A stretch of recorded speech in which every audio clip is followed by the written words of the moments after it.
મિત્રો, હું છું આપનો મિત્ર ગોહિલ ભૈરસી અને આજે આપની સમક્ષ લઈને આવ્યો છું ધોરણ 8 સામાજિક વિજ્ઞાનનો પહેલો પાઠ, એના સ્વાધ્યાયનું સોલ્યુશન આજના વિડીયોમાં આપણે જોવાના છીએ. ચાલો શરૂઆત કરીએ. ભારતમાં યુરોપિયનો અને અંગ્રેજી શાસનની સ્થાપના.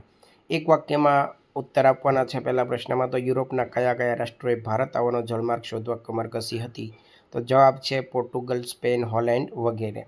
બીજો પ્રશ્ન છે, યુરોપની પ્રજાને ભારતીય મરી મસાલાની ખૂબ આવશ્યકતા શાથી હતી? તો કે યુરોપની પ્રજા મહદઅંશે માંસાહારી હોવાથી માંસ સાચવવા માટે તેમને મરી, તજ, સૂંઠ જેવા મરી મસાલાની ખૂબ આવશ્યકતા હતી. ત્રીજો પ્રશ્ન છે, કયા યુદ્ધના પરિણામ સ્વરૂપ બંગાળમાં દ્વિમુખી શાસન પદ્ધતિ અમલમાં આવી? તો ઈસવીસન 1764ના બક્સરના યુદ્ધના પરિણામ સ્વરૂપ બંગાળમાં દ્વિમુખી શાસન પદ્ધતિ અમલમાં આવી. ચોથો પ્રશ્ન છે, કયા ધારા અન્વયે સર્વોચ્ચ અદાલતની સ્થાપના થઈ? તો ઈસવીસન 1773ના નિયામક ધારા અન્વયે ભારતમાં સર્વોચ્ચ અદાલતની સ્થાપના થઈ. પ્રશ્ન 2 છે, ટૂંક નોંધ લખવાની છે. પ્લાસીનું યુદ્ધ. તો આ એક પરીક્ષા માટેનો મોસ્ટ આઈએમપી ક્વેશ્ચન છે. પ્લાસીનું યુદ્ધ અથવા બક્સરનું યુદ્ધ દરેક પરીક્ષામાં બેમાંથી એક પૂછાતું હોય છે. તો જોઈએ. પ્લાસીનું યુદ્ધ બંગાળના નવાબ સિરાજ ઉદ્દૌલા અને અંગ્રેજો વચ્ચે થયું હતું. સિરાજ ઉદ્દૌલાએ 15મી જૂન 1757ના રોજ ફોર્ટ વિલિયમ પર આક્રમણ કરી અંગ્રેજોને પરાજિત કર્યા. આ સમાચાર મળતા મદ્રાસ એટલે કે હાલનું ચેન્નઈના અંગ્રેજોએ ક્લાઇવના નેતૃત્વ નીચે લશ્કરને કલકત્તા મોકલ્યું. નવાબના વિશ્વાસુ માણેકચંદે લાંચ લઈને કલકત્તા અંગ્રેજોને આપી દીધું. અંગ્રેજો સીધી લડાઈમાં નવાબ સિરાજ ઉદ્દૌલાને હરાવી શકે તેમ નહોતા. તેથી તેમણે સિરાજ ઉદ્દૌલાને હરાવવા લાંચ અને લાલચ જેવી કૂટનૈતિક કાવતરાનો આશરો લીધો. ક્લાઇવે બંગાળના મુખ્ય સેનાપતિ મીર જાફરને નવાબ બનાવવાની લાલચ આપીને તેનો ટેકો મેળવ્યો. તેણે બંગાળના મોટા શાહુકારી જગત શેઠ, રાય દુર્લભ અને અમીચંદને પણ પોતાના પક્ષમાં લીધા. માર્ચ 1757માં અંગ્રેજોએ ફ્રેન્ચ વસાહત પર આક્રમણ કરી નવાબના સાર્વભૌમત્વને પડકાર્યું. પરિણામે 23 જૂન 1757ના રોજ મુર્શિદાબાદ પાસે આવેલા પ્લાસીના મેદાનમાં ક્લાઇવના નેતૃત્વ હેઠળ અંગ્રેજ સૈન્ય અને સિરાજ ઉદ્દૌલાના સૈન્ય વચ્ચે યુદ્ધ થયું. સેનાપતિ મીર જાફરના વિશ્વાસઘાતને કારણે પ્લાસીના યુદ્ધમાં સિરાજ ઉદ્દૌલાની હાર થઈ. સિરાજ ઉદ્દૌલાને પકડીને તેની હત્યા કરવામાં આવી. અંગ્રેજોએ મીર જાફરને બંગાળનો નવાબ બનાવ્યો. તેના બદલામાં મીર જાફરે અંગ્રેજોને બંગાળની 24 પરગણાની જાગીર આપી અને જકાત ભર્યા વિના વેપાર કરવાની છૂટ આપી. આમ પ્લાસીના યુદ્ધ પછી ભારતમાં અંગ્રેજ સત્તાનો પ્રારંભ થયો. બીજી ટૂંક નોંધ જોઈએ. બક્સરનું યુદ્ધ. તો બક્સરનું યુદ્ધ છે 22 ઓક્ટોબર 1764ના રોજ બંગાળના નવાબ મીર કાસિમ, અવધના નવાબ અને મુગલ શહેનશાહ શાહ આલમ બીજાના સંયુક્ત લશ્કર અને મેજર મનરોના નેતૃત્વ હેઠળ અંગ્રેજોના લશ્કર વચ્ચે થયું. સંયુક્ત લશ્કરમાં 50,000 સૈનિકો, જ્યારે અંગ્રેજોના લશ્કરમાં માત્ર 7,072 સૈનિકો જ હતા. છતાં સંયુક્ત લશ્કરની હાર થઈ અને અંગ્રેજોની જીત થઈ. અંગ્રેજોએ બંગાળના નવાબ તરીકે મીર કાસિમને પદભ્રષ્ટ કર્યો. યુદ્ધના અંતે થયેલ કરાર મુજબ અંગ્રેજોને બંગાળ, બિહાર અને ઓરિસ્સામાં જમીન મહેસૂલ ઉઘરાવવાની દીવાની સત્તા મળી, જ્યારે વહીવટ કરવાની જવાબદારી નવાબને સોંપવામાં આવી. દીવાની સત્તાથી અંગ્રેજો વાસ્તવિક રીતે બંગાળના શાસક અને માલિક બન્યા.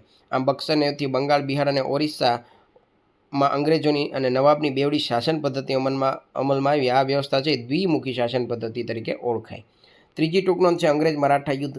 તો મરાઠા અને અંગ્રેજો વચ્ચે ઈસવીસન 1775થી ઈસવીસન 1782 થયેલા પ્રથમ યુદ્ધમાં કોઈની હારજીત ન થઈ. સાલબાઈની સંધિ મુજબ બંને એકબીજાને પ્રદેશો પરત આપ્યા. દ્વિતીય અંગ્રેજ મરાઠા યુદ્ધ ઈસવીસન 1803થી ઈસવીસન 1805 દરમિયાન થયું. તેમાં વેલેસ્લીના હાથે મરાઠાઓની હાર થઈ. આ યુદ્ધથી ઓડિશા અને યમુનાની ઉત્તરે આવેલા આગ્રા અને દિલ્હીના પ્રદેશો અંગ્રેજોની સત્તા નીચે આવ્યા. તૃતીય અંગ્રેજ મરાઠા યુદ્ધ ઈસવીસન 1817થી 1819 દરમિયાન થયું. તેમાં મરાઠાઓની હાર થઈ. અંગ્રેજોએ પેશવાને પુણેમાંથી દૂર કરી કાનપુર પાસે બિઠોરમાં મોકલી દીધો. પેશવાને પેન્શન આપવામાં આવ્યું. આ યુદ્ધના વિજયથી વિંધ્યાચલથી છેક દક્ષિણ ભારત સુધી અંગ્રેજોની સત્તા સ્થપાઈ.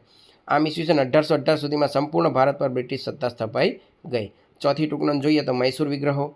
દક્ષિણ ભારતમાં ઈસવીસન 1761માં વિજયનગર સામ્રાજ્યના અંત પછી હૈદર અલીના નેતૃત્વમાં મૈસૂર સૌથી શક્તિશાળી રાજ્ય બન્યું. હૈદર અલીએ પોતાના લશ્કરના સૈનિકોને યુરોપિયન પદ્ધતિએ તાલીમ આપી શસ્ત્રસજ્જ કર્યું. હૈદર અલીની ઝડપથી વધતી જતી સત્તા અને શક્તિના કારણે અંગ્રેજો ભયભીત થયા.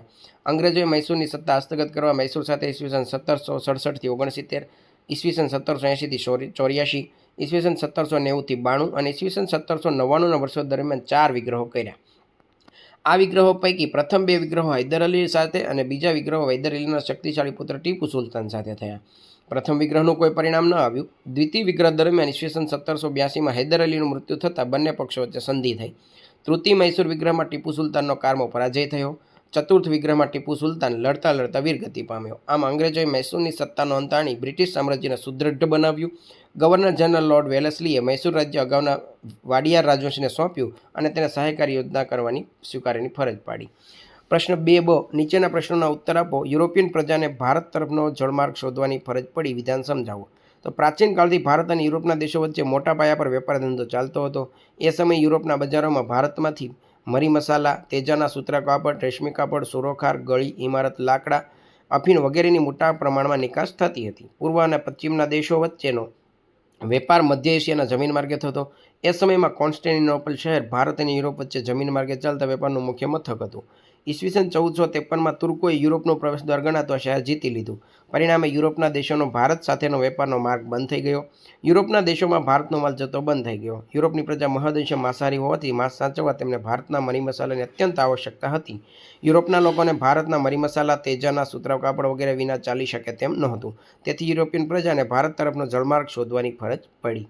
બીજો પ્રશ્ન જોઈએ. બ્રિટિશ પોલીસ તંત્ર વિશે મુદ્દાસર નોંધ લખવાની છે.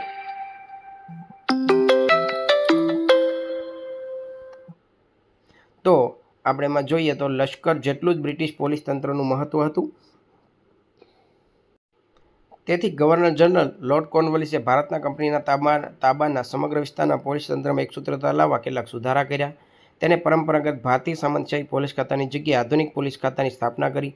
તેણે જિલ્લા કક્ષાએ પોલીસ અધિકારી તરીકે જિલ્લા પોલીસ અધિક્ષક ડીએસપીની નિમણૂક કરી. તેણે જુદી જુદી જગ્યાએ પોલીસ સ્ટેશનો શરૂ કર્યા. દરેક પોલીસ સ્ટેશન પર એક ફોજદારની નિમણૂક કરી. દરેક ગામે એક ચોકીદાર નિમ્યો. બ્રિટિશ પોલીસ તંત્રમાં ઉચ્ચ હોદ્દાઓ પર માત્ર અંગ્રેજોની જ નિમણૂક કરવામાં આવતી.